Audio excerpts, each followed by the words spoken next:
Excelentíssimo Sr. Presidente da Câmara Municipal, excelentíssimos representantes de outras entidades aqui presentes, minhas senhoras e meus senhores. 42 anos depois de os corajosos capitães de Abril nos terem devolvido a liberdade, vemos hoje renascida a esperança, depois de vários anos massacrados pelo retrocesso causado pelas medidas de austeridade que nos impuseram. A reposição de rendimentos dos funcionários públicos, de pensionistas e reformados, anteriormente retirados pelo governo de direita, representa a restituição da dignidade de muitos milhares de portugueses, dos que mais sofreram com a austeridade imposta pela Troika e pelo processo de resgate financeiro. É verdade que foram ainda poucas as mudanças. Foram pequenos os passos já dados, mas são passos dados no sentido correto, na direção dos ideais da Revolução de 25 de Abril. Representam uma mudança clara de opções políticas, uma mudança de rumo, da austeridade, da redução de rendimentos, dos cortes das funções do Estado, do desemprego e da pobreza, para políticas que recuperem o rendimento das pessoas, promovam o crescimento económico e permitam a redução da carga fiscal sobre quem trabalha e criem condições para que o Estado possa cumprir as suas funções sociais. Esta importante mudança política no nosso país teve origem no povo, como deve ser. Um povo em que uma grande maioria demonstrou pelo voto que estava na hora de uma mudança de rumo. Felizmente para o país, os partidos de esquerda foram capazes de entender as escolhas do povo, ultrapassaram as suas naturais divergências e alcançaram um acordo histórico que possibilitou a mudança de políticas.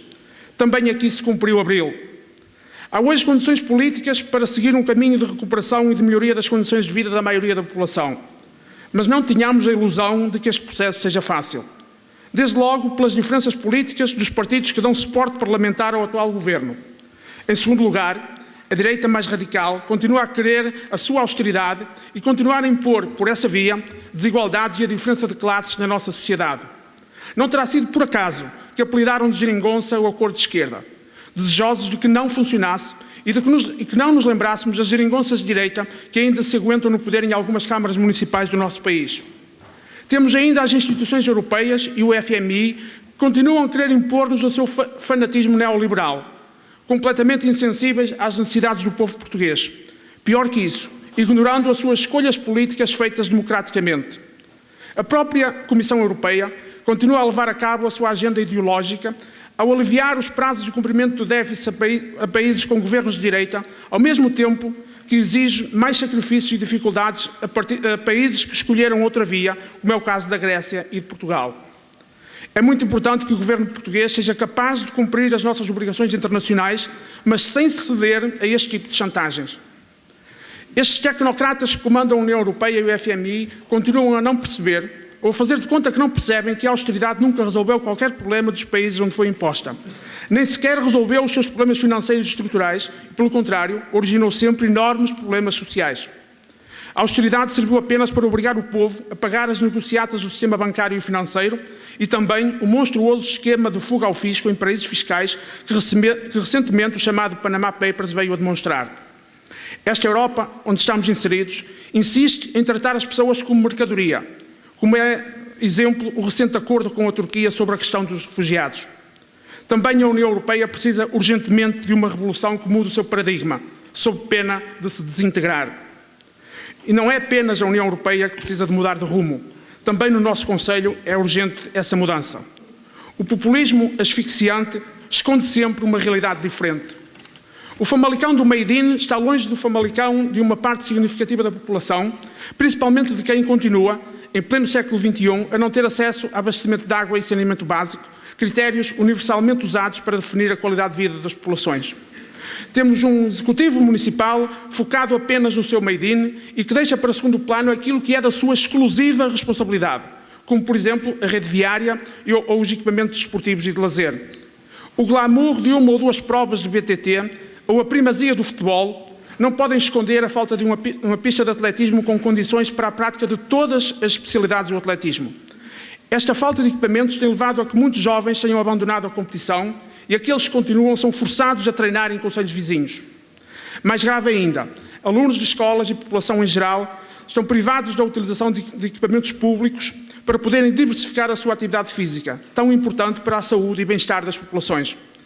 A visão de um bem-estar físico da população não pode confinar-se a uns passeios a pé ou de bicicleta no Parque da Devesa. Continuamos a ter no nosso concelho rios e cursos de água poluídos, inclusivamente os que atravessam o Parque de Devesa, como já por diversas vezes foi divulgado nas redes sociais. A Câmara Municipal deve cumprir a sua obrigação na prevenção e na punição de quem, sempre que sejam descobertos e identificados prevaricadores.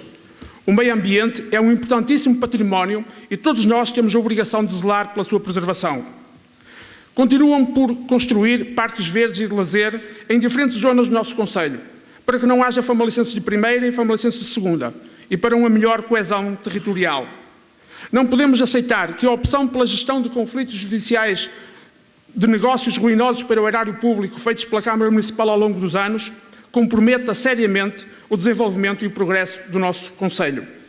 É preciso que as promessas eleitorais sejam cumpridas, fator essencial para que as populações não percam a confiança na classe política e, mais importante ainda, que não percam a confiança nas instituições democráticas. Minhas senhoras e meus senhores, acreditamos que nas próximas eleições autárquicas a maioria do povo famalicense escolherá democraticamente uma mudança política em Vila Nova de Famalicão. O Bloco de Esquerda cá estará, como sempre esteve, empenhado nessa mudança, assumindo e cumprindo os seus compromissos com a população. Em Famalicão, como no país, a liberdade continua a não ser plena e a ser frequentemente ameaçada. Continuamos a ter em Famalicão pessoas e instituições que são discriminadas no tratamento e nos apoios por manifestarem publicamente posições bem diferentes das de quem governa o município. Há também quem pense diferente, mas não se manifeste publicamente com medo que lhes aconteça o mesmo. Tivemos ainda a descarada utilização desta Assembleia Municipal numa tentativa de branqueamento do 25 de novembro, numa clara afronta aos valores e ideais do 25 de abril que todos defendemos e que hoje aqui estamos a comemorar. Hoje é dia de lutar pelo 25 de abril, como ontem e como amanhã. E não venham dizer que não é oportuno, que há outros assuntos mais importantes para tratar.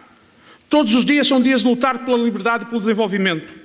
Todos os dias são dias de lutar pela igualdade de género e pela dignidade de toda a gente. Todos os dias são dias de lutar por melhores serviços públicos de proximidade, pelos direitos laborais, pela dignidade de quem trabalhou, de quem foi atirado para o desemprego e de quem trabalhou uma vida inteira, pela justiça célere e eficiente, pela escola pública. Todos os dias são dias de lutar por um futuro melhor, com determinação, com coragem, sem medo. Viva a liberdade, viva o 25 de abril.